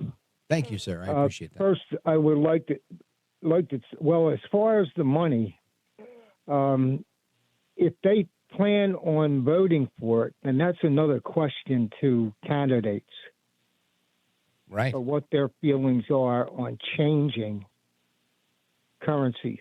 And if they intend to do that, goodbye is a good start. Yeah, right. A litmus test on candidates should be the first thing. And forget about your party. Do you support a central bank digital currency, a CBDC? If you do, you're out of here. I think that's an excellent idea, Greg. Now, what are your thoughts on China overall? China is going to eat itself. It will consume itself. They're collectors. Once they've hit the point of that's no more they can possibly collect, that's when it just starts to dissolve.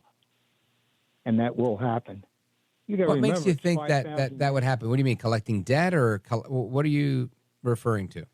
In other words, they collect everything. That's why they were here. And the way they purchased from inventors, they bought the product, the development, the research, everything. And then they steal it. They do that too. Items. They sell it, basically, yeah. Well, that's what they're doing now. You know, they're building off land or off continents their own little world. Yeah, I don't know if I share your optimism there. I hope you're right for all of our sakes. Greg giving us a call from Atlantic City, New Jersey. Thanks again for the call. Hope you'll call back again soon. Big shout out to everybody listening on WOND. Now, I want to continue here because I think that's important. Let me see. Where was I going? Who was next on the list here? We've got Steve in Cleveland. WEOL. Steve, go right ahead. It's easy listening of the night. How are you, Rich? How are you, Steve? Welcome. Real good. Hey, last caller there. Want to do three quick things. The last caller, this is what I tell people. It's the best way to understand it. You and me got an idea, and we got a product, and we're going to put it together for about $80 an hour. And made in the USA. But China can do it for $15 an hour. So we really don't want to go that route, so we'll come up with some kind of deal and China can put it together, but then we'll assemble it in the USA.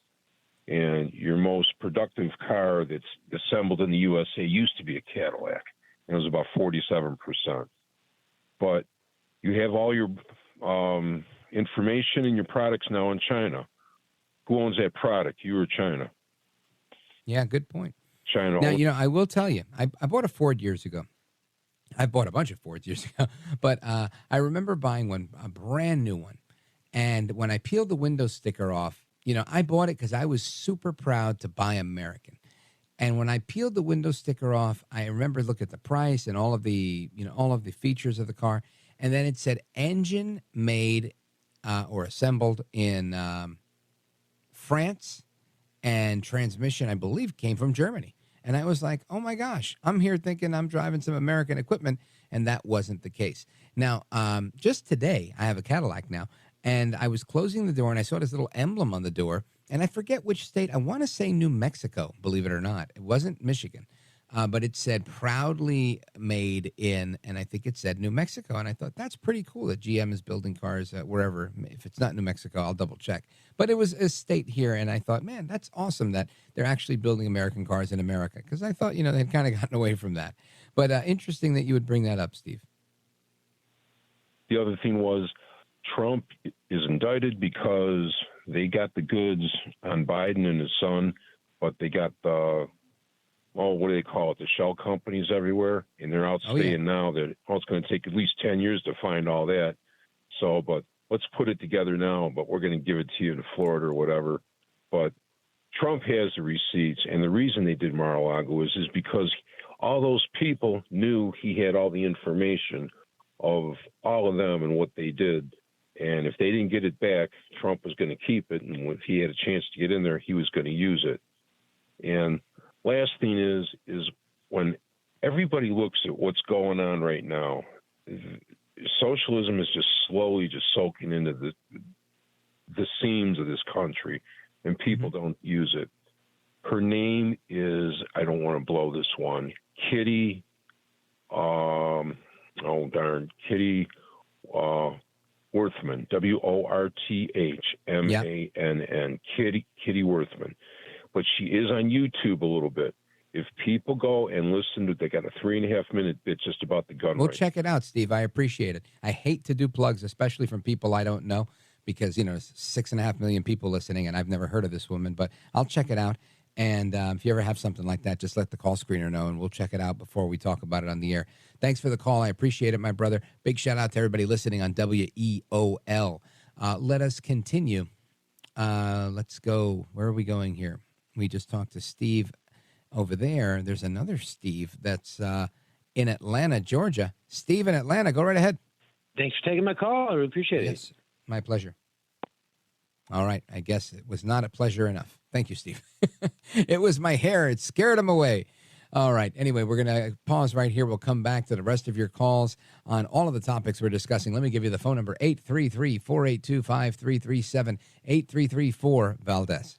This is America at Night with Rich Valdez.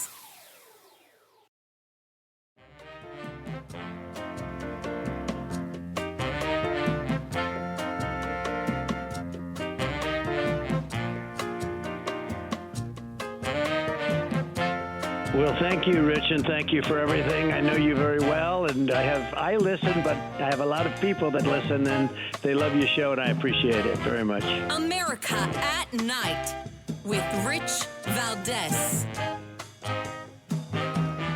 So the FBI finally showed their document revealing the Burisma bribery scheme and alleges that $5 million were paid to each of the Biden family members. Then Vice President Joe Biden allegedly received a hefty $5 million payout from an executive at Burisma Holdings, a natural gas firm in Ukraine. Sources familiar with the contents of the now notorious FBI-generated June 30 memo, the FD 1023, now say that each member of the family, or 5 members of the family, received such bribes. I guess it was a bigger bribe. I see that the calls are continuing to come in. We're going to get to those calls momentarily, and let us continue. I think we got Steve back. Steve, it was the deep state after your phone, after all. Go right ahead. Hey, thanks. I don't know how that happened. But so on the old topic, just prior to this one and the one before, we're about men and women dating, and someone wants to buy the meal. Of course, if you were a female who wanted a guy who might be out of your league, or if you were a guy who wanted a girl out of your league, you're going to probably want to buy it, right? To create some sort of influence. Hey, I have this to offer. You have that to offer. A girl might do the same thing. And so I have no issue with that whatsoever, but just know what you're getting into, right? And that guy who said he was married for 28 years or whatever it was, good for him. He got a girl who knew that she was out of his league, right? And she managed to trick him, and thankfully so for him and her. They got married and all ended up happily ever after. That's all good. It sounds good to me, Steve. I appreciate it. And you know what? I think you're right. I mean, when it comes to this stuff, everybody's right because it's your life and you got to figure out how you're going to do it. And for me, listen, if there are any women out there that are interested in me and want to take me out on expensive dinners, I'm not going to stop you. As much as it bothers me, I do. I think I might say yes. So, Steve, thanks for the call. I appreciate it. Big shout out to everybody in Atlanta on WGKA, Hot Atlanta, the A. Let us go to Sue in Shanksville, Pennsylvania, WXDE. Sue, go right ahead. Hey, so that was a very funny story. I thought it was hysterical, the whole thing about the progressive and conservative thing. But since everybody seems to be picking the buying dinner part of this thing, I have some thoughts about that. And traditionally, there's been a power differential between men and women because men have traditionally made more money than women. And I think that one of the reasons that modern women who have good jobs or whatever, want to pay for dinner or go Dutch is because they want to establish that they are an equal in the relationship right from the get-go. Now, I'm going to push back here, Sue. Do you think they're trying to establish that they're an equal, or are they trying to establish dominance? Are they trying to lift their leg and mark territory on my fire hydrant? Sue. I don't think so. I think also by establishing that they're an equal in the relationship, that there shouldn't be any assumption of a happy ending on the part of a guy because he paid for dinner type thing. You know what I'm saying? Interesting. Yeah, you know what? It could be. In my free time, I try to get my mind off of politics and the crazy news of the day. So I watch mindless television, typically reality shows with no rhyme or reason to them. The Jersey Shore, I love it. It's so funny. Another one I watch, Love and Hip Hop, Miami. What crazy show. And in one of the shows, one of the characters got in trouble in real life for getting into an altercation. He'd paid for several young ladies to come into a nightclub where he wanted to entertain them and buy them drinks and whatnot. And I guess they went inside and met other guys and didn't hang out with him after he paid for them to get in. And when he was leaving, he shared, his disdain with them. And the girl gave a pretty nasty remark and I think tried to push him away, and he grabbed her hand, and then he got in trouble for grabbing her hand. It was a big deal. He ended up losing a radio show that he had. It was a big thing. But my point in all of that is that, I guess there is that dynamic, and that does still exist in one way or another. So it's a point that I didn't see. Thank you, Sue. I appreciate it. Big shout out to everybody in PA on WXDE as well. Let me see. Do I pause here? Let's go for one more. Let's see. Bob in Pendleton, Oregon on KUMA. Bob, go right ahead. Concerning the between the women and men and such, I think she's forgetting the whole other side of that in the fact that the men are also doing the evaluating. And for example, I mean, before I was married years ago, I dated some young ladies that were offended when I opened the car door for them or walked on the outside of the street. And really, I think we forget that a lot of times the guys are looking for a strong woman, but is willing to accept the respect from the man. Excellent point. I agree. I whenever I open my kids, I have two girls. I every now and again, not every single time, but whenever I remember and whenever I can, and it's convenient, I'll try to open the door for them. And for women in general, I try to be as chivalrous as I can be. And I don't do it because I think their arm is broken or they can't lift the door on their own. I believe they're very strong. I mean, women give birth to babies. I could not imagine giving birth to a child. So I don't see women as weak in any way. In reality, I guess I see women as so beautiful and special and awesome that I think, you are deserving of me to open a door for you. So, yeah, excellent point that you bring up. I think you're spot on there, Bob. Thank you. Yeah, you bet. Thanks for the call, by the way. And big shout out to everybody in Pendleton, Oregon, listening on KUMA. We're going to continue our journey across the country, back and forth, up and down, straight through the middle and back again with your phone calls, 833-482-5337. This is America at Night with Rich Valdez.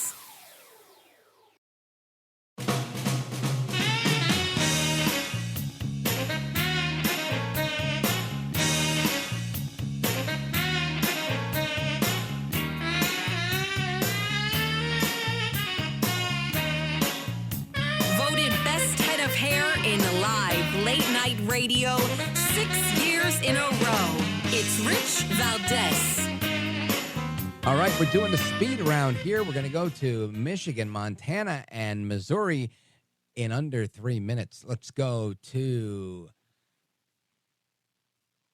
Kim, Shields, Michigan, listening on KDKA Online. Go right ahead.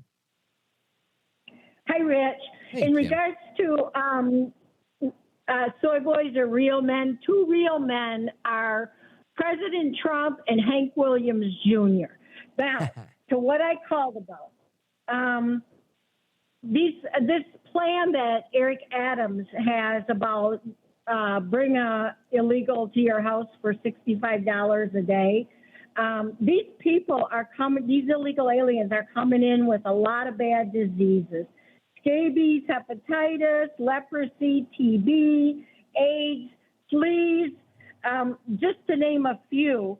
And these people that bring them in are, they're going to find that they're very entitled, very demanding, and ingrates. And also, if they bring now, where are you getting that information from? The entitled, demanding, and feeling like ingrates?